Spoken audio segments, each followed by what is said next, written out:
Hello, this is Galero speaking, here to give you a third development report on Redemption Reawakened project. First, I'd like to thank you all for following our work and putting so much faith in us. It is a source of boundless motivation to see just how many people we make happy by doing this. So grab a goblet vitae and get comfy, as this will be a lengthy summary of over 15 months of work. Let's start with organizational matters and social media. Our development Discord hovers over 2,000 members, and we've been joined by many eager supporters and co-workers. We decided to expand the management team by appointing new coordinators for social media, 2D and 3D asset production. We opened up official Twitter and Facebook pages where you can read the most important news on the project. As per requests of voice acting and music teams, we've opened a new channel for sound processing and appointed new members to that role. We were joined by multiple new voice actors. More on that subject in the later part of the video. Due to long-term use and public's familiarity with it, I decided that my personal YouTube channel will remain the official media for the videos. It's predominantly because most people are already familiar with that account, and I don't like to confuse people by adding a second official medium. This isn't a matter of subscribers because we cannot monetize the project itself, so don't get confused when I post something, unrelated to the project there.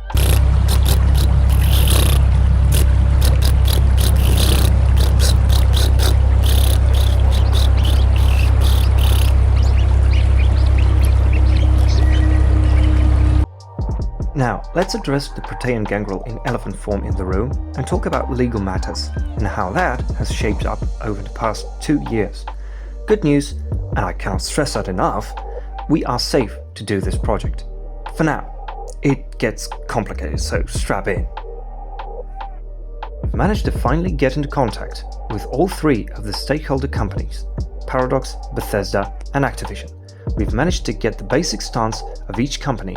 However, now it is vital for us to assess all the boundaries and details.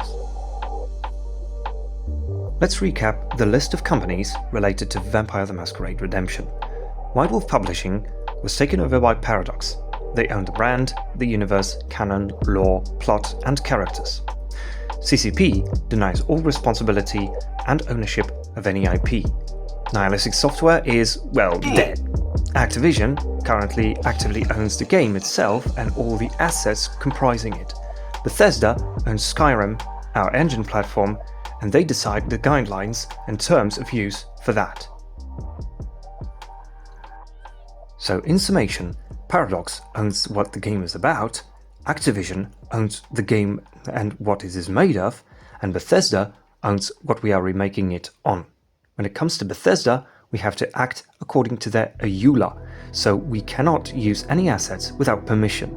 And IP is an asset. When it comes to Paradox, they deny responsibility for the game itself, as this is Activision's game. We are petitioning them for permission, but they require permission from Activision. Activision denies permission. It is a no, currently. Activision is going through a corporate merger with Microsoft, which means new management, and new management means new orders, new agendas and new policies. It's never guaranteed, but this may change as this new management is said to be a more pro-fan one and wants to foster a more friendly stance towards the modding community. Therefore, we were asked to reapply in late April to see if there are any changes to their attitude towards us. We'd be fools if we were to ride on that hope. Therefore, we've prepared contingencies in case the decision is a no. The primary contingency is assessing what exactly does it mean to plagiarize Activision's Redemption, and then change this project in a way that does not put us into conflict with Activision. This task requires a game lawyer, and we are gathering funds to hire a company to do that for us, and so to speak, cover our asses. Currently, no company leasable Activision is willing to make any legal moves against us, as we simply haven't released anything. Activision was clear about that, only if our project negatively impacts their sales of the game. Now, I understand that to some of you that's an immediate green light, as for all intents and purposes we may as well be increasing the sales of their game as a free advertising. However, this is not how corporations see things and is far from satisfactory to me as a developer. Just because some random dude in the comments said we can do this will be an argument when Paradox and Activision come busting in with a cease and desist order, and will certainly be no defense when I, not you, nor anyone else on the team, will be sitting in a court of law. This is where I, and I say I as I cannot speak for anyone else, am making an official vow to all of you, the fans and to the World of Darkness community. This project will come to fruition, and you will get Vampire the Masquerade CRPG experience mod in the lines of Vampire the Masquerade Redemption or Bloodlines, no matter the decisions of Activision, no matter the decisions of Paradox, no matter the tides and racking storms of law. Even if I have to gut this project inside out and turn it into a completely different and unique game, not even using Vampire the Masquerade IP, then by the fangs of Cain, I shall. Now to a slightly less grim subject, publishing platforms and modding capabilities. We've decided to fully commit to the PC exclusive release. PlayStation and Xbox are impossible due to vast technical limitations imposed by Bethesda and Sony. Primarily, it is about Skyrim Script Extender, which is a crucial instrument to provide mechanical and coding solutions as well as allow Gunplay module to work. The only publishing platform will be Nexus.com and nowhere else as a free mod due to multiple asset acquisition agreements I made to other asset producers. We are talking about 70% of the current game, from weapons to armors to architecture, creatures and scripting solutions for unique assets. We are now fully supporting Script Extender plugin as a supplement, and we have defined the Skyrim Special Edition version this mod will support. This means you will have to make additional downloads and downgrade your Skyrim client to a specific uniformal version. Since we went through the appetizers, let's go into the main course of this report. What did we actually develop for this mod itself? Let's start with the menus and UI. Let's address the antediluvian in the room. No Sky UI so far. However, since we support Script Extender, we can still utilize it. Our primary goal is to provide a standard vanilla game UI, while a variant of Sky UI is an additional goal, but most importantly, to give you a choice. The logic behind this is that I doubt we can provide a Sky UI variant superior to what is already on the modding market. We don't want to force anyone to any specific UI system, and this part will be modular, as we know a lot of people will still customize that individually. Currently, we've finished the HUD menu and all of its elements. This includes all the basic HUD elements and support for Vampire the Masquerade related mechanics. We have developed a basic art style for the HUD and will be extending it to all the remaining menus. As you can see, stats are now labeled so as to not confuse the new player. For instance, red does not really represent health in this mod. We are working on load screens and load screen texts. Currently, we are still compiling a long list of those, making them relevant to the game and adding accurate and helpful tips. Now let's move to the mechanics, stats and disciplines. In the last report, we've completed all the major Vampire the Masquerade mechanics. We've decided to remake them to a higher standard of quality. Criminal violations have received different visual messages, and we've added Dark Ages variant to it. The violation for Modern Knights was supplemented with extra layer of difficulty with the police escalation.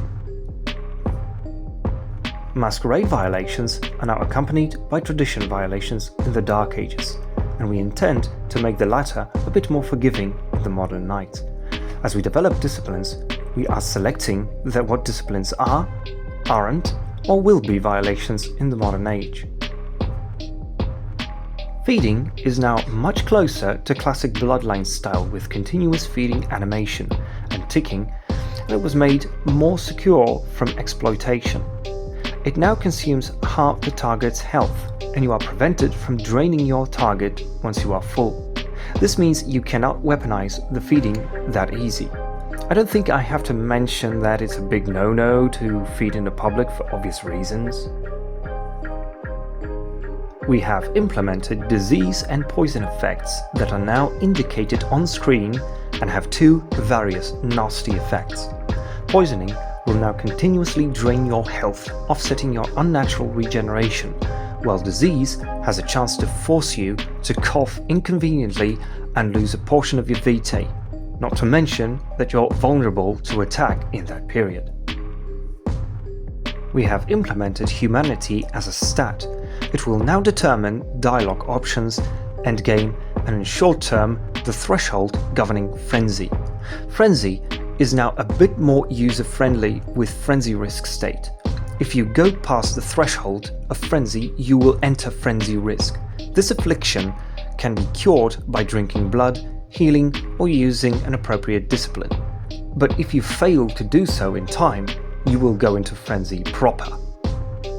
In this state, you will lose control of yourself, and your character will now attack anything in sight until it runs out of time. Of course, we have other means to quell the beast, and that comes in the form of enchanted items. We now implemented several enchanted items from the original game.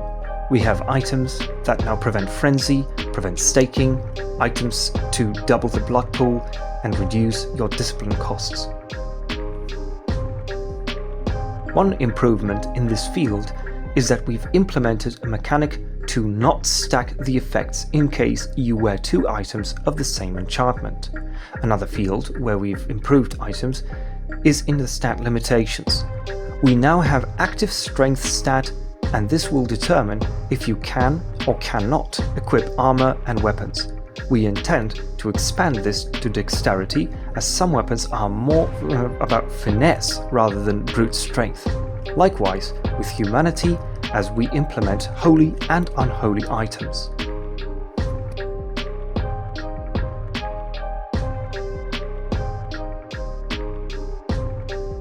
As for disciplines, Ombrum's amazing restructuring of Skyrim's perk tree still stands as a basis.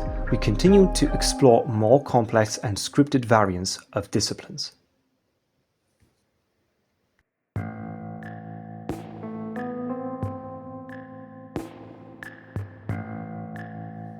Speaking of weapons and armor, let's move on to items in general.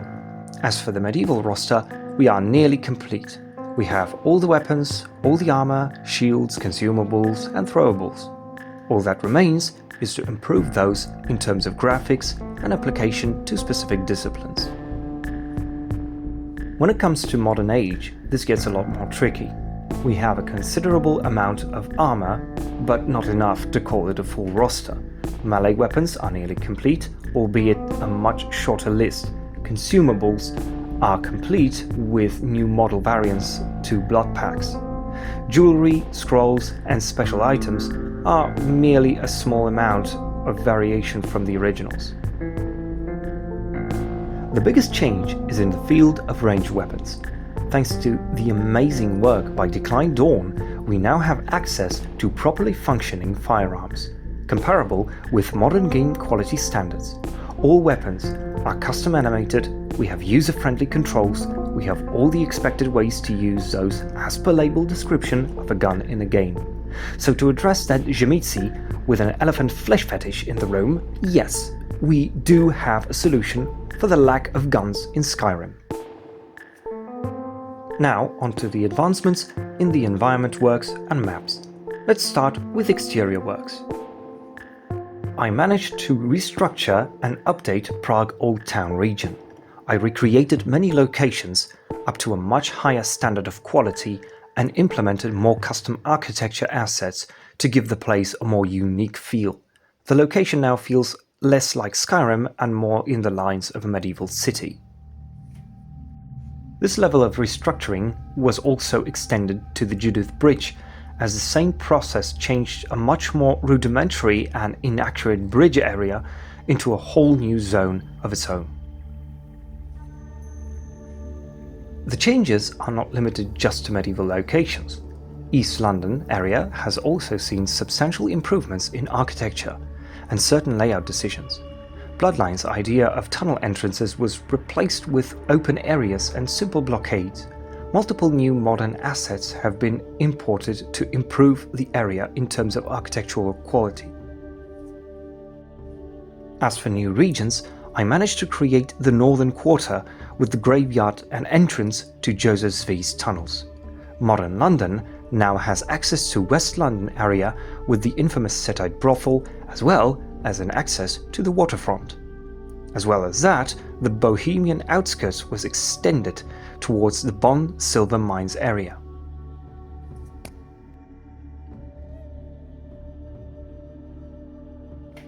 Now let's take a look inside. Interior works have produced the first level of silver mines and groundworks for the second level. We have full 2 levels of the Cappadocian Monastery with a third one in the works. We have at least some of the Setite brothel made with some test locations for the assets. We have completed the 3 Stags Inn, Prague Heaven, London Heaven, Cathedral of St. Thomas. Now for a couple of words from Dronicus, the resident lead for law, writing and voice acting. Due to pending decisions in the legal realm, all writing and development focus for story and quests, additional lines, etc. has been redirected to fostering specifically non-contested content, assembly lines, side quests, and non-canonical characters that are our own IP. Load screen contributions were started and are underway, adding useful tidbits of lore or mechanics. These grow with every new feature, location or personality introduced into the setting. We completed casting in late 2023 for all the city settings, medieval Prague and Vienna, modern London and New York City, and are in the middle of casting for assembly roles, which far outnumber main characters.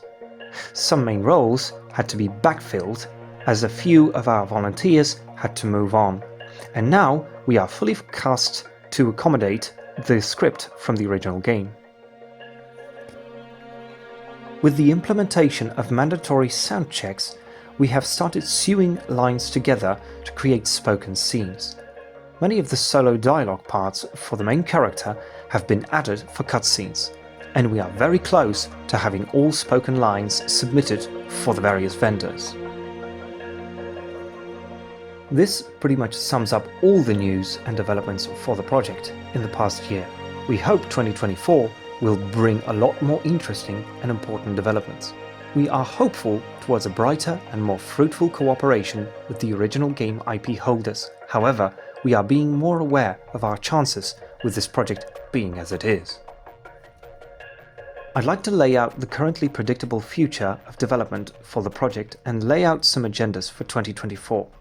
The current plan is to first and foremost await for Activision's decision in late April 2024 and therefore adjust to the situation this may create. We will be estimating soon just how much funding we can raise for a game law lawyer support in order to best assess where we can use it. Prior to that decision, we will be focusing on development of interiors, exteriors and areas that are not in conflict with Activision. By May, we will have a much clearer idea of what we can or cannot do, either a direct acceptance or rejection of our attempts, and will decide our future course of actions. It is likely that by the end of the year we will be producing a modding project that is safely estimated and consulted with both Paradox and Activision, and by that time we will have a decided and set course of action, and will finally go into proper production, safely and legally. We hope this presentation was a joy to watch, and we hope to see you soon next year in another development report. See ya!